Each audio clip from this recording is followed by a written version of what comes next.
Hi అండి, welcome to మాయా రుచులు. ఈరోజు రెసిపీ వచ్చేసి ఎంతో టేస్టీగా ఉండే గోంగూర పప్పు అండి. గోంగూర పప్పు అనేది రుచిగా కమ్మగా రావాలంటే ఈ ప్రాసెస్లో చేసుకోండి. చాలా టేస్టీగా కమ్మగా ఉంటుంది.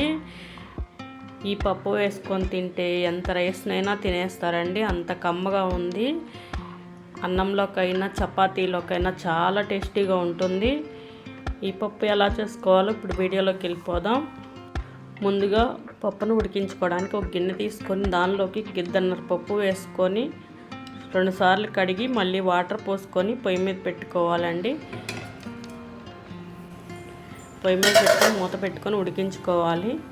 ఈలోపు గోంగూరని కట్ చేసుకుందాం. గిద్దన్నర పప్పులోకి పెద్ద సైజు గోంగూర కట్ట ఒకటి సరిపోతుందండి. గోంగూరని ఇలా వలుచుకున్న తర్వాత కట్ చేసుకోవాలి. గోంగూర మొత్తం కట్ చేసేసుకోవాలండి.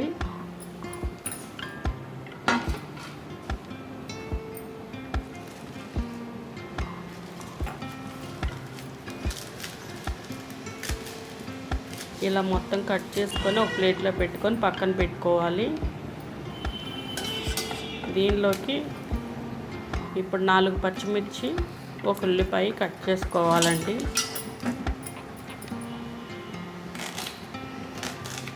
ఇవి కూడా కట్ చేసుకొని ఒక ప్లేట్లో పెట్టుకొని పక్కన పెట్టేసుకోవాలి. ఇప్పుడు పప్పును చూసుకుందాం.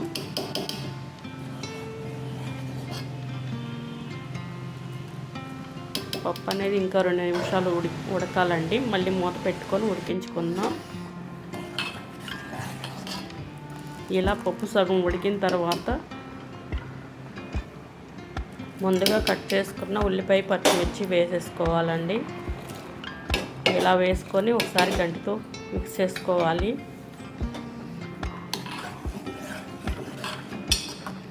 దీనిలోకి 1/2 టీ స్పూన్ పసుపు వేసుకోవాలండి. వేసుకొని మళ్ళీ మిక్స్ చేసుకొని మూత పెట్టుకొని ఉడికించుకుందాం.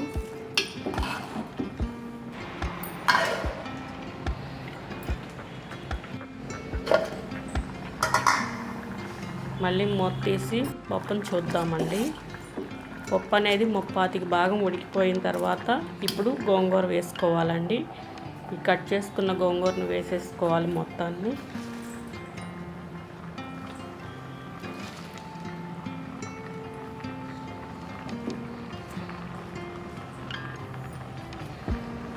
గోంగూర కూడా వేసుకున్నాక 1.5 టీ స్పూన్ కారం వేసుకోవాలండి. వేసుకొని మూత పెట్టుకొని ఉడికించుకోవాలి. ఇప్పుడు 2 నిమిషాల తర్వాత గోంగూరని మిక్స్ చేసుకోవాలండి పప్పులోకి. ఇలా పప్పులో మొత్తం కలిసేలా మిక్స్ చేసుకోవాలి.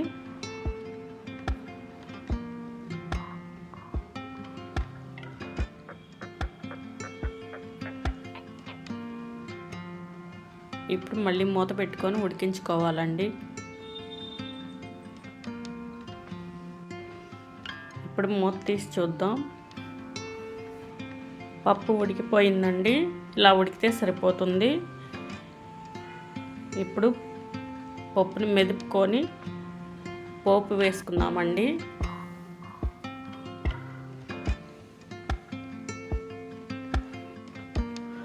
ఒకటిన్నర టీ స్పూన్ ఉప్పు వేసుకొని పప్పుని మెదుపుకోవాలండి. ఉప్పు అనేది చూసుకొని వేసుకోండి, మీకు సరిపోయినంత. ఇప్పుడు పోపు వేసుకుందాం.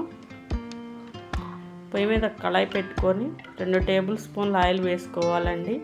ఆయిల్ హీట్ అయిన తర్వాత పోపు దినుసులు వేసుకోవాలి.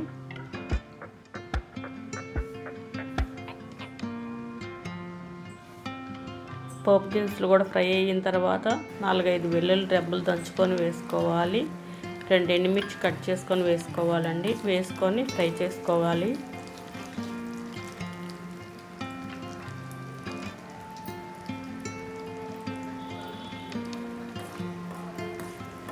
ఇవన్నీ ఇలా ఫ్రై అయిన తర్వాత పప్పులో వేసేసుకుందాం.